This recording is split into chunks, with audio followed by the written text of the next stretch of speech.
novel.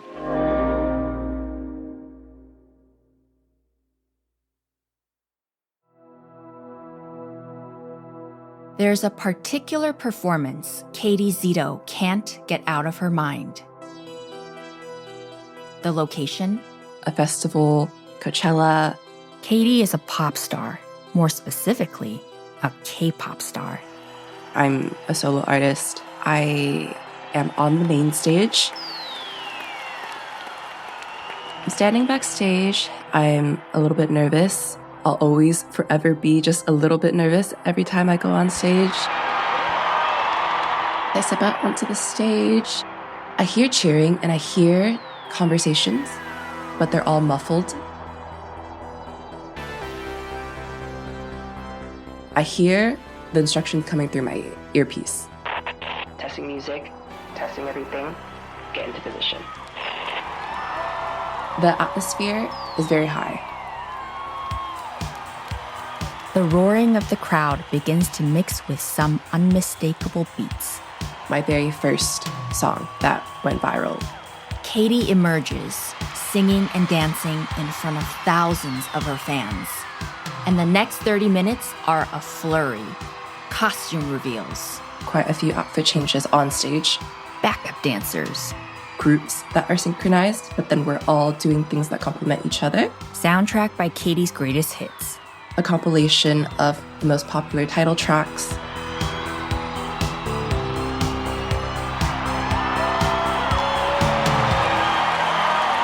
As the concert finishes, the crowd is in raptures. I finished the last song of the concert, and then I've gone backstage. People are kind of expecting an encore. Right when people are starting to decide that, oh, maybe they should leave, the lights dim. People don't know what this is. People are just like, oh, what's happening? And then... My mama said I'll never make it to the dream I'm always chasing. The light has not shined yet. So I'm singing a cappella in the dark. This world ain't one we got a place in. People can hear me, no one can see me. You should know. And then, spotlight. I will be the star of the favorite show. Gonna be the next Marilyn Monroe. I will reach the top, and till then I won't stop, and I'll do it on my own. And then people see me on kind of like a hot air balloon, and it floats like onto the stage from like where the audience is. As I get onto the stage, the balloon pops. And then there's confetti.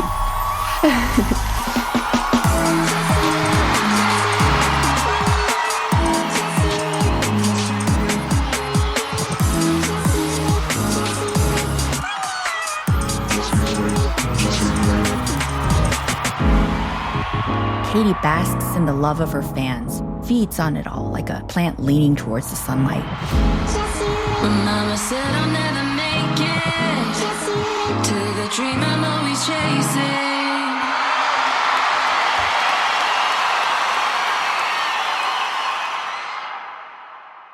But, to use the most reviled of all literary techniques, this is simply a dream. This is just like a scene that I've written in my head. It's not true yet, but it will be in the future. It's a dream that's animated Caty's waking hours for years, and a dream that I'm about to get sucked into myself.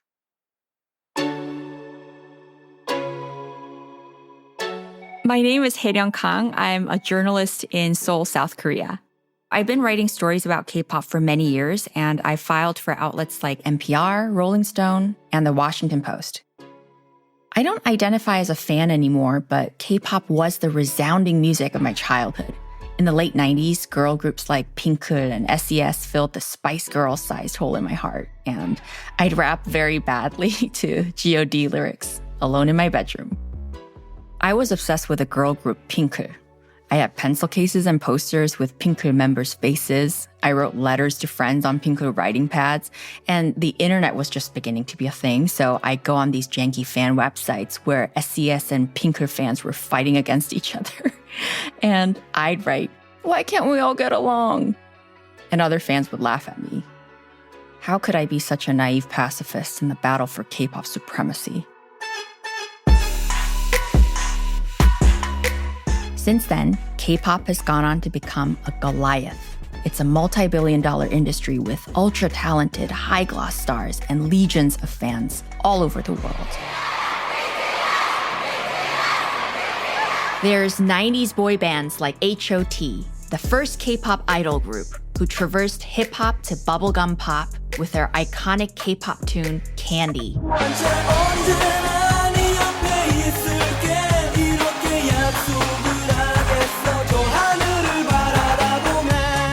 Its cheerful rainbow optimism, together with their dance and fashion, screams South Korea in the mid-90s. There's also Wonder Girls, one of the biggest female idol groups of the 2010s and the first Korean act to enter the Billboard charts, with songs like Nobody, a subdued yet poppy dance track.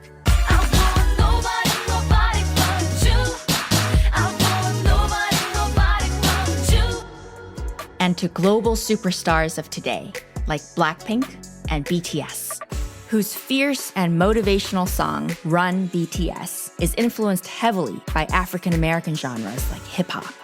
The lyrics of the song chart BTS's journey from their humble beginnings as aspiring idols to becoming global superstars. Okay, let's go. 내가 맞았어. 너는 너의 비가 새던 작업 싫었어. 가스투를 까매신 사랑이나 하메라 재밌던 것만 성공하면 다들 뒤져서 방탄의 성공 이유나도 몰라도 잠시 어디서 우리들이 모두 새빠진 게 다른 거지 뭐라던 달린 거지 답은 여기서. These chart-topping bands make K-pop a household name all over the world. The genre's success has been stratospheric, but it's a complex world that can be both tumultuous and beautiful, that feeds on the dreams and desires of so many people around the globe. Like Caty. The hopes of people like her have spawned a booming industry, K-pop academies. They're where people pay to learn how to become an idol. While I've interviewed K-pop stars, I've always wanted to know just what it takes to get into a K-pop girl or boy group, to become an idol. I wanted to understand the hold that this dream has on the imagination of so many young people, not just in Korea, but around the world, and the extraordinary lengths people will go to try and succeed in the industry. Enter Caty. The idea of becoming an idol has always been in my mind since I was very, very young. I'm following Caty because she's about to fly across the world to enroll as a student at a K-pop academy in Seoul.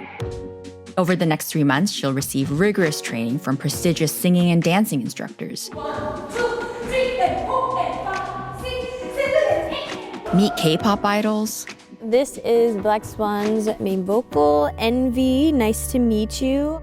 while riding the emotional roller coaster of an idol wannabe. I'm very stressed right now. It always feels like I don't have enough time. What? I'm first? I love this rap song. All I need is one person to think I have something. All I need is one person to believe in me.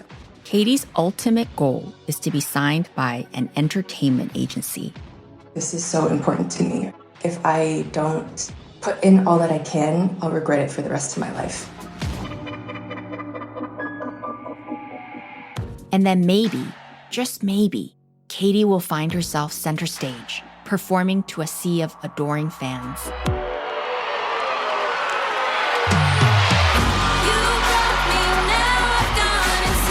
From Novel and USG Audio, this is Mission K-pop.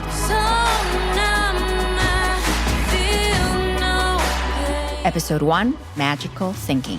You think I'm powerless to try, but I'll wear my scars like wings to fly. I bet you're wondering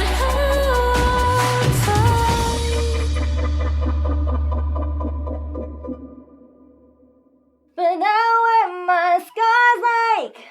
But I'll wear my Yeah.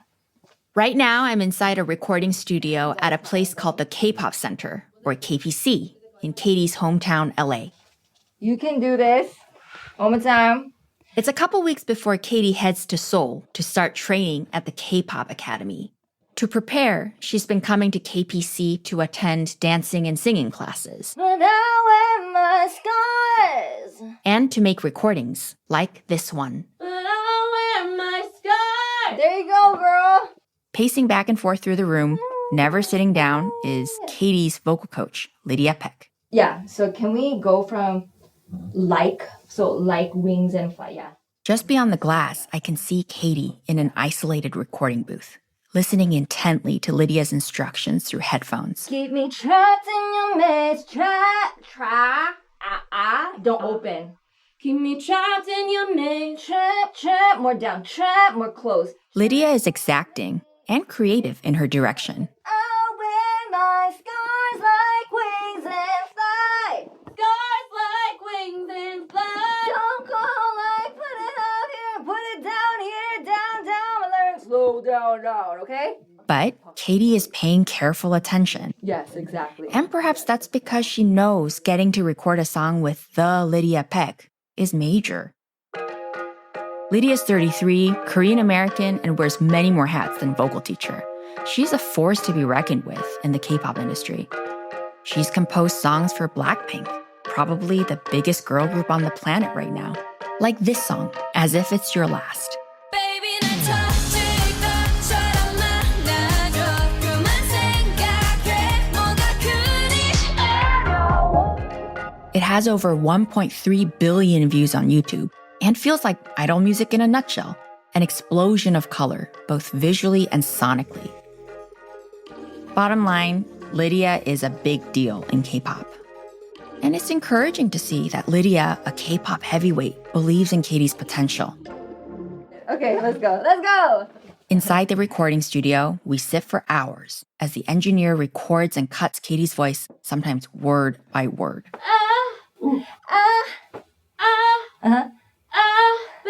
There you go. Okay. The repetition doesn't seem to faze Katy. She never gives up, never pauses. Wicked in the brain. Wicked in the brain. There you go. I see in this moment her dedication, the kind of dedication that gives you a real shot at becoming an idol. You think I'm powerless to try. I'll wear my scars like wings and fly. Almost there. The transitions. This original song, co-written by Lydia and Katy, is called Scars Like Wings. They've tailored it to showcase Katy's vocal strengths and songwriting chops at K-pop auditions. The song is also written for our podcast. We asked them to write it because paying for the rights to use a full song from, say, BTS would blow our entire production budget. After 4 hours, Katy and Lydia reached the finish line. Because in effect, never needed you then. Gave my all, got nothing left. Okay. Nice. I know the range that I can sing like this comfortably is very small right now. You'll get it. We'll figure it out together.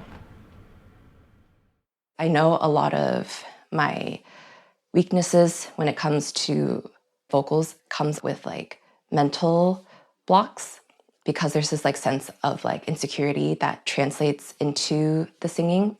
There are notes that I've hit before, but I've always hit those on accident, and so I can't necessarily do them on purpose. This is a major concern for sure. KPC has been like a warm nest nurturing Katy's K-pop dream before she plunges into the unknown and puts her skills to the test. I'm sure a lot of people around me have had their worries and have their concerns about the path that I've chosen to take, but I've also had a lot of encouragement, the fact that I can have a dream and really commit to do what it takes to make it happen, whether that be moving to a different country, learning a whole new language, or just spending hours and hours kind of dedicating practice to this craft. And so I think going to Seoul kind of means that courage for me, and it means that weight of staying true to myself and staying true to my dreams. But, of course, easier said than done. Realizing the idol dream sometimes feels like a game. You level up, and there are new tests to pass at every stage. Your avatar, a young K-pop wannabe. You love the music, you have talent, but you need to press the right button to start the game. Ever thought about becoming a K-pop idol? I'm sure in your wildest dreams, you have. Enter a K-pop training academy. Level 1. You will learn and grow. Simple. There are loads of these academies, almost prep schools. Companies wanting to cash in on the K-pop ambition. Is it really the golden ticket into the K-pop industry or just a marketing gimmick? There's loads of different pop music in Korea. But in this podcast, when we say K-pop, we're talking about idols, soloists, girl groups, boy groups. At these academies, you'll learn the skills you need to become a K-pop idol.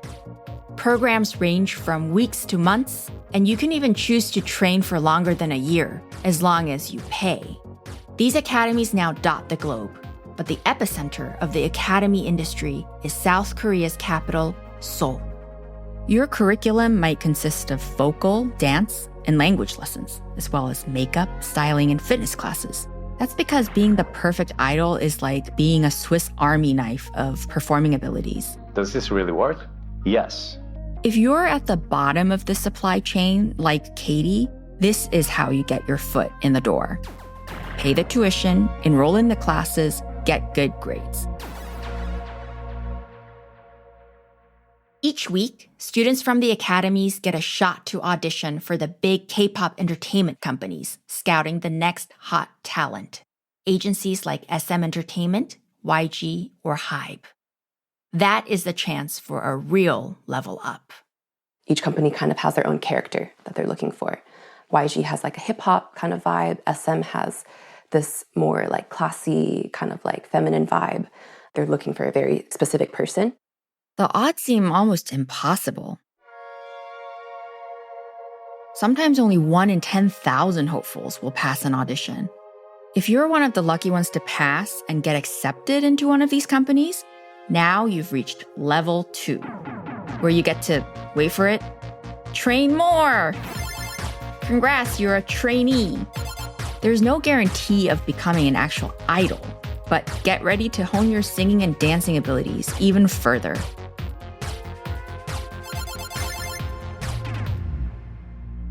By the way, K-pop entertainment agencies are different from Western music labels like Sony or Warner Music. They do much more.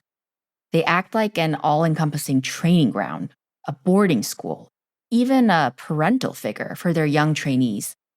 As much as people talk about K-pop, the music genre, there's a lot more interest in K-pop, the music business model. That's longtime Korean music producer Bernie Cho. The K-pop development, discovery, debut model of be it boy bands or girl bands, it actually makes incredible business sense. Using their pool of trainees, entertainment companies carefully assemble boy or girl groups in private. And each member is like one of KFC's secret herbs and spices, combining to make the perfect blend. You can train for months, even years at an agency, until one day, maybe, you get selected for the final level, the idol level. And then the debut, when they are finally presented to the world. There's usually teasers, music previews, photo releases, until the anticipation reaches fever pitch. And the group drops a music video, appears on television, and goes on a full media blitz. What's interesting in Korea, and you rarely see this in the West, is that when a new band debuts, it's not uncommon for them to have their first album sell 500,000, 1 million plus first day out in pre-orders. So before they debut, their fan base is already built. This is when you've won the game.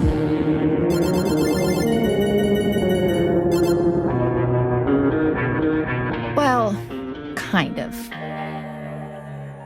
Dozens of idol groups debut every year, and only a handful appear on TV, and an even tinier number of groups become popular. Ultimately, passing all the levels and achieving long-term success is a long, long shot. And Caty, she's way back at level 1.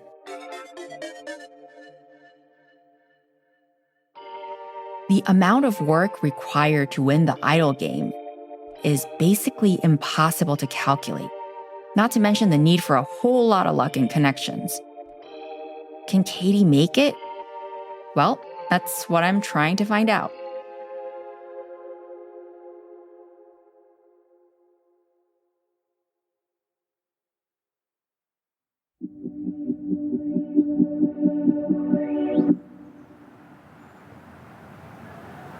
I just arrived in front of Caty's house in LA, where she lives with her parents. It's in a quiet residential neighborhood in San Marino, LA County. Walking up to her house now.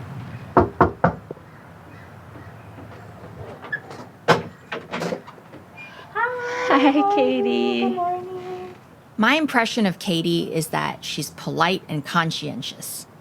Slight people pleaser energy, in the way that she immediately looks me in the eyes and flashes me a big, toothy smile. Good morning. Hello. Nice to meet you. I'm Haeryun. I'm Sherry. Her mom, Sherry, is the one who commands the attention.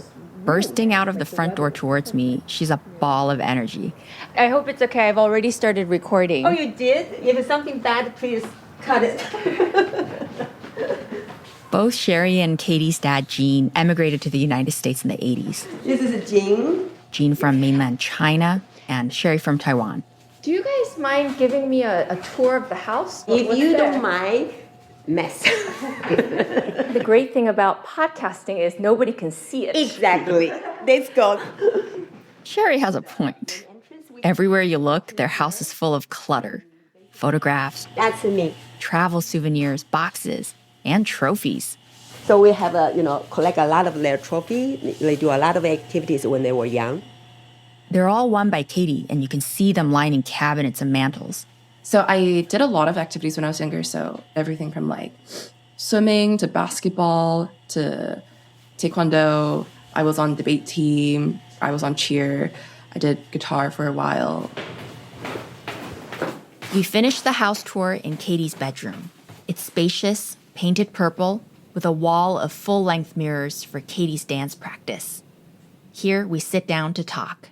Let's start from the beginning. I grew up wanting to be like Britney Spears, Beyonce. They were definitely like my biggest inspirations. This was the early 2010s.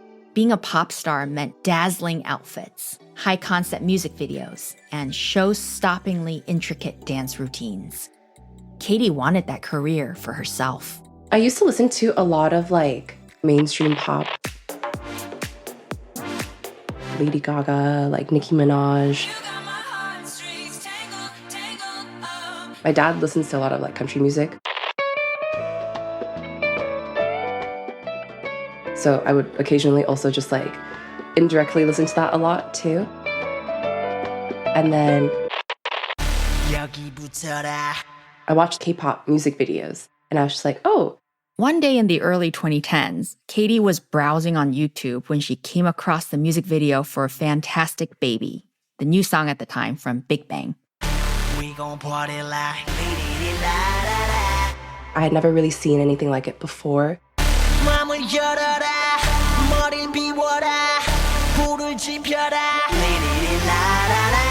The song was a cacophony of electropop and EDM, and the music video blew Britney and Beyonce's offerings out of the water.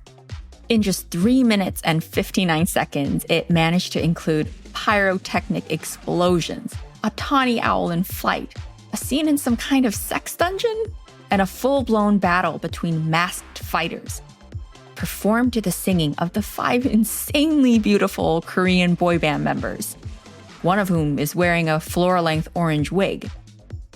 And just when you think things can't get any more entertaining, the addictive chorus hits, the song's signature bombastic catchphrase. Boom shakalaka, boom shakalaka, boom shakalaka. I just thought it was really cool. I was like, I'm gonna show all my friends. But when she showed her friends the video, they didn't instantly fall for this K-pop group in the way she did. And then they were like, that's kind of weird. And were your friends Asian or white or? They were white, which like, I don't blame them. I'm sure it's also something that's like completely different for them. I think that was the first time that I kind of felt like, oh, something of my culture or like something Asian wasn't really something that they liked or that they thought was like acceptable. And when you saw K-pop stars, especially, for the first time, was it important for you that they looked like you? Yeah, definitely. I had actually always told my mom that I wanted to like apply for things like The Voice or like American Idol, X Factor. I think I always had the sense of they wouldn't want me. It didn't help that clearly there was no one that looked like me that did get very far.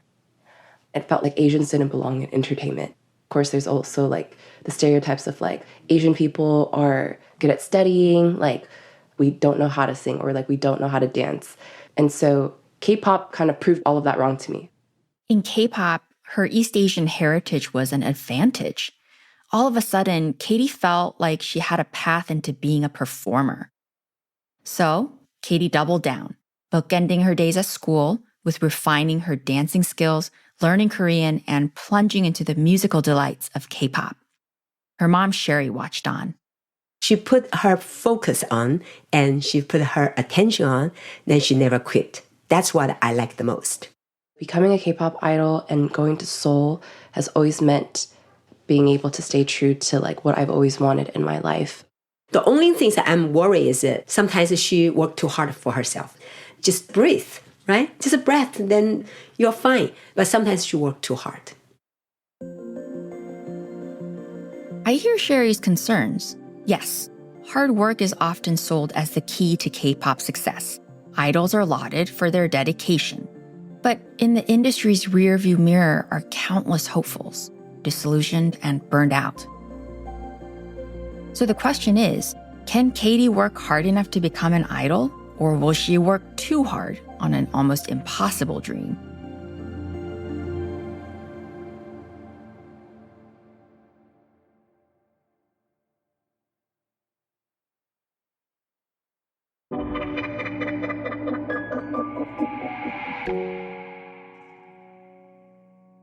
When Caty was a teenager, being a K-pop idol became her pie-in-the-sky dream.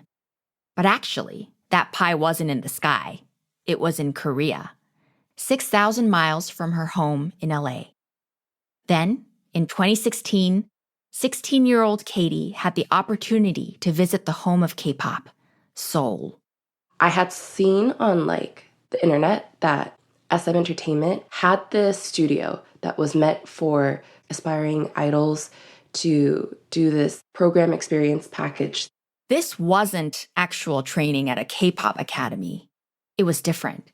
More like doing an immersive day excursion for tourists run by an entertainment agency. Where you can experience what it's like to be an idol for a day. And I had told my mom about it because, if I'm going to be really honest, when I was like younger, I had a hard time admitting to other people that this is what I wanted to do. K-pop wasn't as popular back then, definitely. And I grew up in a very non-Asian circle. I definitely felt a little bit like people wouldn't, I guess, accept it. Caty's mom, who's actually a former dancer herself, encouraged her daughter's hobby.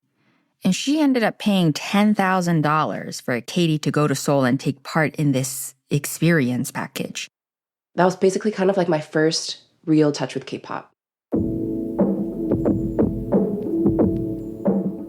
The experience consisted of a day in the life of an idol recording a music video. We started like super early in the morning to get our hair and makeup done, and there would be like a stylist team just waiting there with like a hair dryer, a curler, a powder puff. And anytime I finished filming a cut, I would like walk down, sit on a chair, and they would just like come and just fix me up. And I think that was like the coolest thing ever. Caty was filmed singing and performing a challenging dance routine to her chosen song, Growl by boy band EXO. They usually gave a lot more of the intricate and like stronger choreography to the boy groups. I want to dance. If Caty had caught the K-pop bug with Big Bang's music video, this experience changed the bug to a full-on K-pop fever. After I did that SM Town experience, I was just like, this is definitely what I have to do now. There's no going back. This is what I need to do for the rest of my life. I don't ever want to like do anything else. you might think this propelled Caty into full-time K-pop training mode. Well, no, actually. Sherry was happy to pay for Caty to experience the day package at SM, but she wanted Caty to pursue education first, before K-pop. Sherry's like most parents. She wants security for Caty. And K-pop stardom is many things, but it's definitely not secure. As a parent, we want our kids to do good in school, find a better job, then have a financial stable, then you can support your own interest or passion. Caty wanted to go to a performing arts high school, but her family enrolled her in a private school famed for its academic rigor. I actually really didn't want to go there, but I think my parents thought it was a very good opportunity, of course. A lot of these conversations were quite tense for me and my family, like during high school. Remember all those trophies at Caty's house? Well, all those activities were aimed at crafting the perfect college application. Caty's parents wanted the best for her, to cheer, debate, and swim her way into a prestigious school and eventually a steady career. I was very unhappy doing a lot of stuff growing up. I knew that it would be very hard to continue living like that. I just kind of felt like there was no purpose. Oh, I'm doing all of this to live a life that someone else wants, or live a life that people in society say that like I should live. But if it's not a life that I'm fulfilled and I'm not happy living, then kind of like, what's the point? So after graduating from college and at the risk of disappointing her parents, Caty enrolled at the K-pop Center in LA, putting aside all other career options. Now she's taking it to the next level. Her first classes at an academy in Seoul start in 14 days. I was just really done like doing what other people were telling me to do. I really wanted to do this for myself, and I really wanted to try, because I knew if I didn't try, I would spend the rest of my life regretting the way that I had already started regretting not doing what I wanted to do earlier on. I have one last conversation with Caty in LA before she boards a plane for Korea. She seems elated. I am excited for where this will take me, and I'm just trying to go in with like an open mind. I just want to really focus on like making the most of this opportunity that I have in front of me right now. It's strange to think that the next time we see each other will be in Incheon Airport. I can already envision the difference in like background noise the next time that we meet. Cut to Incheon Airport. Today's a really busy day. It's about 7 in the evening. It's October 1st, and I'm standing under the futuristic skylights of Korea's largest airport, where any minute, Caty will emerge from the wide white doors marking arrivals. So I wonder how she's going to experience the upcoming months where she's in an environment where people will be constantly judging her. You know, she'll be judged for her failures, her successes, her anxieties, her insecurities, her age, her weight, her singing ability, her dancing ability, what have you. And in the middle of my ramble, Caty suddenly bursts through the doors. Hey, how are you? Hey. It's been like 2 weeks? I think so, yeah. It feels like a really long time, but I know it wasn't that long ago. Yeah. And then Caty spies the taxi driver holding up a sign for her. Big black letters, Caty Szeto. It was like super cool to like have a name card waiting for me for the first time. Makes me feel like a celebrity. It's only the beginning. Caty's all smiles. I'm feeling the excitement of her journey too, just beginning, sparkling all around us. I'm curious if Caty shared with anyone on the flight why she was heading to Seoul.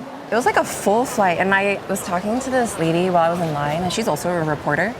And then, just like a movie, someone wanders into the scene. The very reporter Caty met on the plane, a journalist who also knows a bit about the K-pop scene. Caty waves her over. This is Sue. This is the reporter that I met on the plane. Hi. Are you guys all in the same program? Yeah. So I'm actually like doing a series, and so they're like working on the series with me. And Caty's one of the main characters. Okay, What's that's cool. the name of the academy you're going to? It's called K-pop Art School. K-pop Art School in Hongdae? Yeah. A confused look crosses Sue's face. Can I ask something that's like probably a little bit rude? Oh yeah, that's fine. That's fine. Yeah. Is 23 a little bit on the older side to be a trainee? Her words hang in the air. Aren't you a little old to be a trainee? You might think Caty at 23 is young, but in the world of K-pop, is she? It reminds me that all 4 Blackpink members became trainees in their early teens. Now I'm wondering, how late is Caty to the game? I heard it was getting younger and younger, like 11-year-olds, 10-year-olds. I know it's like generally companies do look for younger kids. As she answers, Caty looks kind of flustered. Especially if like they need to be trained. I think for me it's like a different case because I've been like The words keep tumbling out as she searches for an answer. for like people that are considered kind of like debut ready or like at a level enough where they can debut right away. 23 is still not too bad. I heard people up to like 25 have been able to like pass. Yeah. After this conversation, Sue has to go. Okay. All right. Bye. Caty brushes off the sting from this awkward moment. After all, she has her first days at the academy to think about. We're walking to the taxi right now. Dragging her shiny pink suitcase, Caty struts out of the airport. Her long black hair is bouncing behind her as she heads toward our pre-booked cab.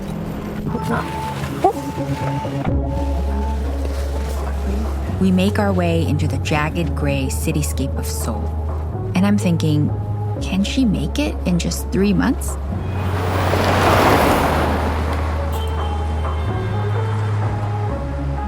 Well, that's what's coming up on Mission K-pop. One more time. 5, 6, 7, 8. Everyone is sweating super hard and out of breath. I do feel like things are starting to feel a bit more real now. Today was a little frustrating. I have a lot of anxiety about what am I doing with my life. Now I'm having a crisis. People don't understand how badly I want this.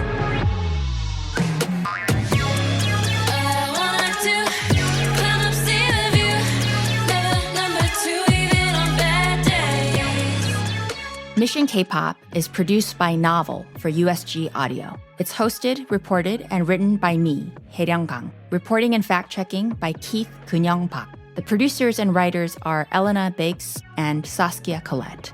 Zayana Yusuf is our researcher. The editor is Georgia Moody. The executive producers are Josh Block for USG Audio and Max O'Brien and Craig Strachan for Novel. Sound recordists are Keith Kunyong Pak, Matthew Kojmerl, and Eden Chung. Production support for USG Audio by Josh Laolongi. Scoring and sound design by Saskia Collette, Nicholas Alexander, and Daniel Kempson.